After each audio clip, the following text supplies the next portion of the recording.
One of Zimbabwe's most enduring post-independence stories is that of Stephen Chidhumo, one of the country's last executed felons. Stephen Chidhumo and Edgar Masendeke are notorious figures in Zimbabwe's criminal history, known for their violent crime spree in the mid-1900s. Their story is marked by daring prison escapes, a series of armed robberies, and ultimately their execution. They embarked on a violent crime spree across Masvingo and Manicaland provinces. They were involved in numerous armed robberies and murders, evading capture multiple times. Their criminal activities instilled fear in the local populace and posed significant challenges for law enforcement. By all accounts, Chidhumo was no ordinary guy. Newspapers idolized him. They lionized him. The public was awed at the mention of his name. Public transport vehicles across the country were christened Chidhumo, clumsy stenciling in goldy color, proclaiming a sort of cultic devotion to what could well be a whole community's favorite son. Young boys dribbling plastic soccer balls in dusty township streets called themselves Chidhumo, where others would have called themselves Pele or Madonna.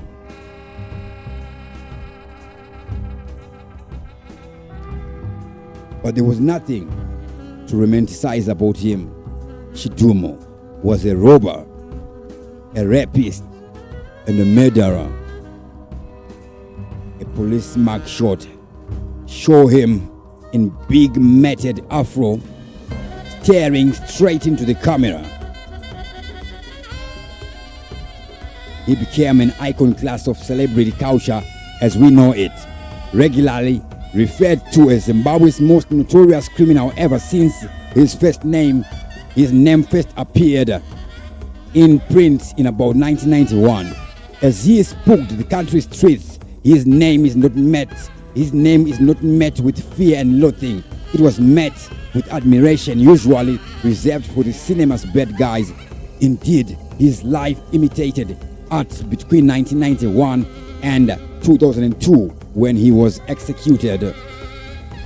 He dominated the country's most wanted charts, eluding and taunting the authorities with several daring jailbreaks. He led a gallery of rogues, some of those who rode his audacious crime wave created their own dangerous crew that pillaged, raped, and murdered. There was a gang of young men that didn't follow the law of idle urban gangsters whose signature activity was to harass and bully young women and then go home to sleep. Secondly, without having attracted the wrath of the law, the fact that Chidhumo had acolytes attests to something enigmatic, something disturbingly charismatic about him. Here in Zimbabwe, where criminal enterprise is rewarded with lice-infested prison blankets, lavatories that do not flush, meals that elsewhere are not even reserved for mangy canines, sodomy, and brutals, underpaid and overworked prison officers, it is hard to understand why being a Chidhumo associate would be considered an attractive proposition.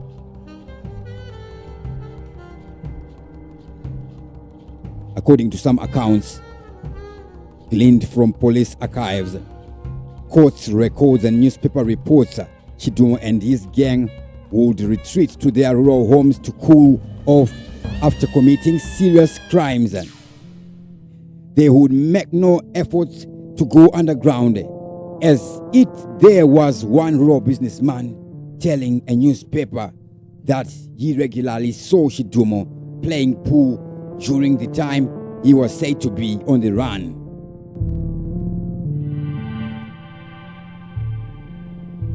Chidhumo began his criminal enterprise as an OMG, one-man gang, and was first arrested in 1991 at just 18 years old for car theft. He was released after spending 4 years in prison, according to Zimbabwe Republic Police records. It was clear, however, that despite his conviction in 1991, Chidhumo decided that crime did pay after all, and that the elders who earlier in his life had told him to stick to his books for a better and more civilized adult life didn't know what they were talking about. He was a case that ought to have penologists pondering whether prisons, at least Zimbabwean prisons, were serving their purpose of rehabilitating offenders and adequately preparing them for full reintegration as respectable members of society. This is because of his release in 1994 at the age of 21. It saw him graduate to what he must have considered a more lucrative, adrenaline-fueled smorgasbord of crimes that ranged from armed robbery to rape and attempted murder. For Zimbabwe, and perhaps the rest of the world, the 1990s were a time when the newspapers made healthy profits and folks had no problems buying a government-controlled newspaper. His sister would later tell a newspaper reporter that Chidhumo grew up a God-fearing young man, a character witness account that was collaborated and corroborated by village elders who described him as quiet, unassuming lad, but his adulthood beckoned his innocence and lack of parental guidance coalesced into something ominous.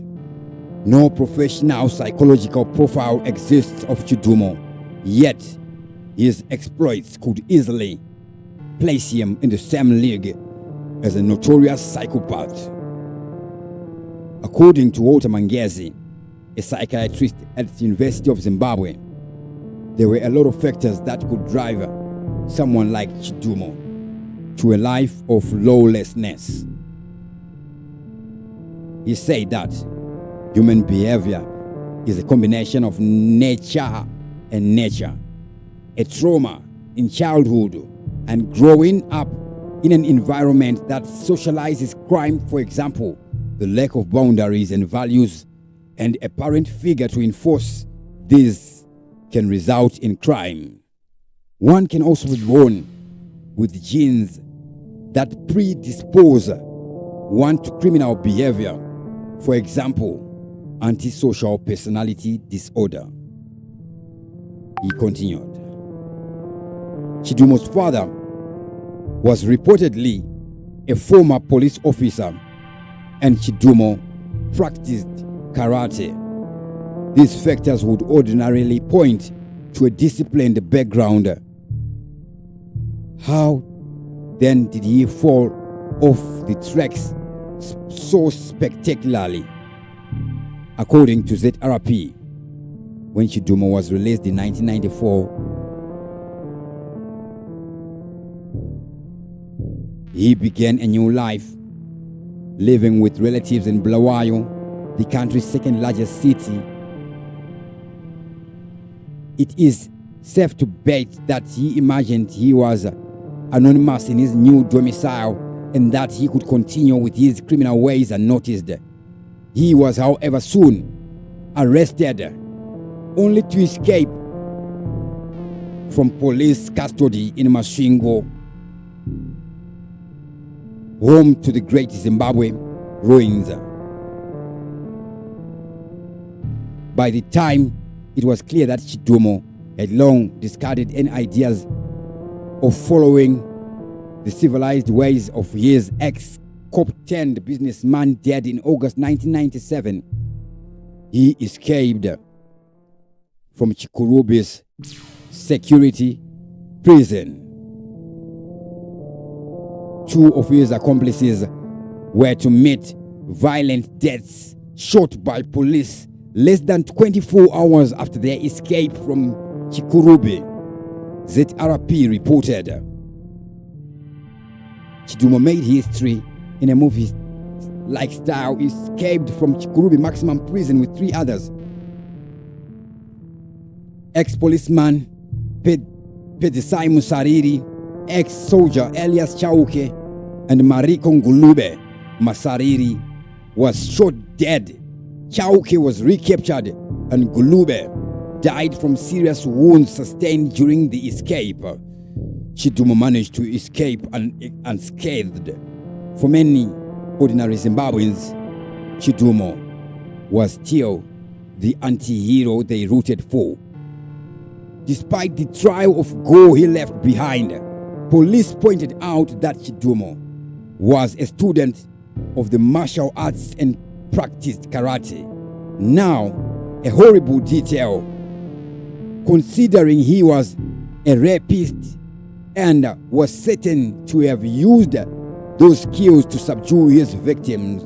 He was, after all, from an era during which the iconic martial arts Bruce Lee was an icon to many young men who could be seen practicing karate kicks on each other's heads soon after the credits started rolling on a kung fu flick at a local municipality hall.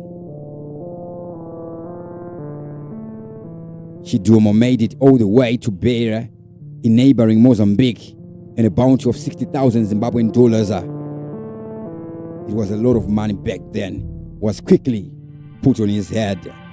His freedom lasted a mere 29 days, and record shows the police acted on a tip-off from members of the public. It is unclear whether the tipsters got the windfall. His recapture reads like something straight out of an action movie. He would later explain in court that he had planned to assume his new identity when he went into hiding in Mozambique, and under a new identity he would continue to rape and plunder as he had done previously after his first and second prison breaks. Aged 29, when he was executed in 2002, Chidhumo belonged to the generation that had witnessed the cultural influences and vestiges of colonial era, when local bioscopes showed all kinds of fare.